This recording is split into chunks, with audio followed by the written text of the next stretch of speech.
बिस्मिल्लाहिर्रहमानिर्रहीम। अस्सलाम वालेकुम। मैं इब्रार अहमद मेहर एडवोकेट उम्मीद करता हूं कि आप सब खैरियत से होंगे। सवाल है समरीन खान की तरफ से, सर लाइसेंस की तसल्ली कैसे कर सकते हैं कि ओरिजिनल या जाली है, प्लीज। देखिए, अब तकरीबन पूरे पाकिस्तान में जहां कहीं भी लाइसेंस बन रहे हैं या बने हुए हैं तो उनका स्टेटस ऑनलाइन है। आपने अगर पंजाब से बनाया है तो उसका रिकॉर्ड नादरा के पास है। आपने अगर मिनिस्ट्री ऑफ इंटीरियर से बनाया है तो उसका रिकॉर्ड नादरा के पास है। आपने अगर डीसी इस्लामाबाद से बनवाया तो उनकी अपनी एक सिटी इस्लामाबाद के नाम से एप्लीकेशन है, वहां से उसको ऑनलाइन चेक किया जा सकता है। अगर आपने केपीके से बनवाया तो उनकी ऑफिशियल एक वेबसाइट है और एक दस्तक के नाम से एप्लीकेशन है, वहां पे आप उसको चेक कर सकते हैं। अगर तो आपका लाइसेंस ओरिजिनल है तो उसका रिकॉर्ड ऑनलाइन होगा, आप उसको चेक कर सकते हैं। लेकिन एक बात याद रखें, अगर रिकॉर्ड नादरा के पास है तो उसको आप ऑनलाइन चेक नहीं कर सकते। उसके लिए या तो आप नादरा की हेल्पलाइन पे कॉल करके उसको वेरीफाई करेंगे या नादरा के ऑफिस में जाके करेंगे। तो अगर तो दुरुस्त है, ऑनलाइन है, तो फिर कुछ मसला नहीं है। सवाल है, अस्सलाम वालेकुम सर, प्लीज ये बता दें कि जैसे कि पहले 144 लगा होता था दफा, तो इस सिलसिले में डीसी ऑफिस से परमिट हासिल करना पड़ता था। अभी मुझे किसी ने कहा है कि परमिट की जरूरत नहीं है, क्या ये सच है? देखें, अगर आपके पास एक वैलिड असला का लाइसेंस मौजूद है तो उसके लिए आपको सेपरेटली किसी परमिट की जरूरत नहीं है। जो आपका लाइसेंस है वो इटसेल्फ आपका परमिट भी है।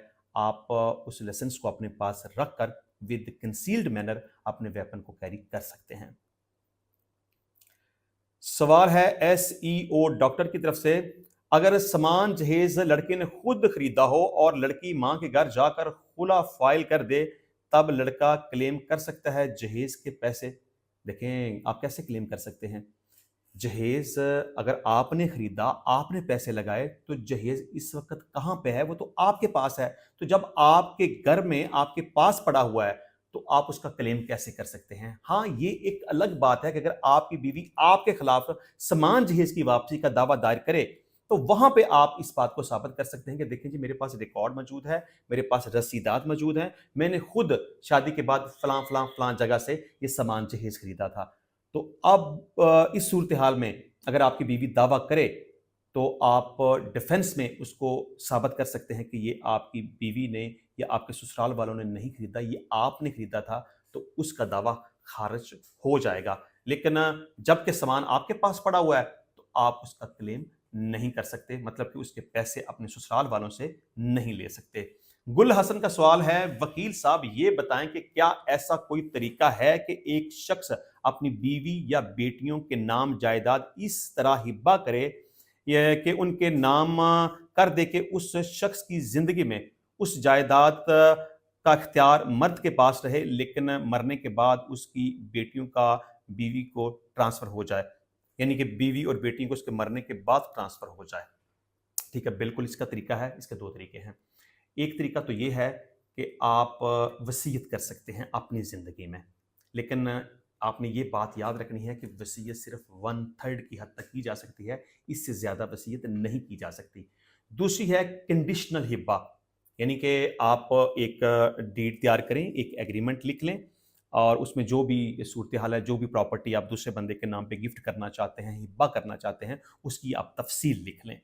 और इसके साथ साथ सब रजिस्ट्रार के रूबरू हाजिर होकर उस प्रॉपर्टी का आप हिब्बा करवा सकते हैं, उसका इंतकाल करवा सकते हैं कंडीशनल बेसिस के ऊपर कि जी, जब तक मैं जिंदा हूं, मैं हयात हूं, उस वक्त तक इसका मालिक मैं हूं। जब मैं दुनिया से चला जाऊंगा तो उसके बाद ये हिब्बा फलां के नाम पे परमानेंट मुंतकिल हो जाएगा और वो इसके मालिक होंगे। तो आप दो तरह से कर सकते हैं। अगर तो आप 1/3 की हद तक करना चाहें तो वसीयत कर सकते हैं, और अगर आप मुकम्मल प्रॉपर्टी का करना चाहें तो आप कंडीशनल हिब्बा कर सकते हैं। इंशाल्लाह मिलते हैं नेक्स्ट टाइम नई वीडियो में नए टॉपिक के साथ। तब तक के लिए इजाजत दीजिए। अल्लाह हाफिज।